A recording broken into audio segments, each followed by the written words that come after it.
Central committee secretary ജോർജിനെ സ്നേഹപൂർവ്വം വേദിയിലേക്ക് ക്ഷണിക്കുന്നു.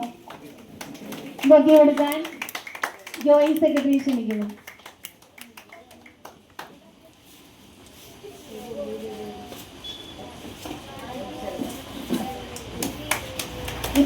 നമ്മുടെ യൂണിറ്റിന്റെ ട്രഷററും സെൻട്രൽ കമ്മിറ്റിയുടെ ട്രഷറും കൂടിയായ നമ്മുടെ വർക്കി ചേട്ടനെ ഒത്തിരി സ്നേഹത്തോടെ വേദിയിലേക്ക് ക്ഷണിക്കുകയാണ്.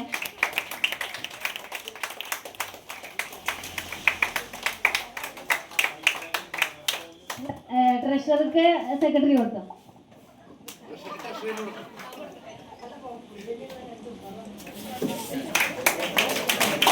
നമ്മുടെ ജോയിന്റ് സെക്രട്ടറിയെ വേദിയിലേക്ക് ക്ഷണിക്കുന്നു. അനീറ്റ ജോമോൻ നമ്മുടെ അയൽക്കാരി കൂടിയാണ്. അനീറ്റയ്ക്ക് ട്രോഫി കൊടുക്കുന്നതിന് സുമിയെ, ട്രോഫി അല്ല, ബൊക്കെ കൊടുക്കുന്നതിന് സുമിയെ ക്ഷണിക്കും.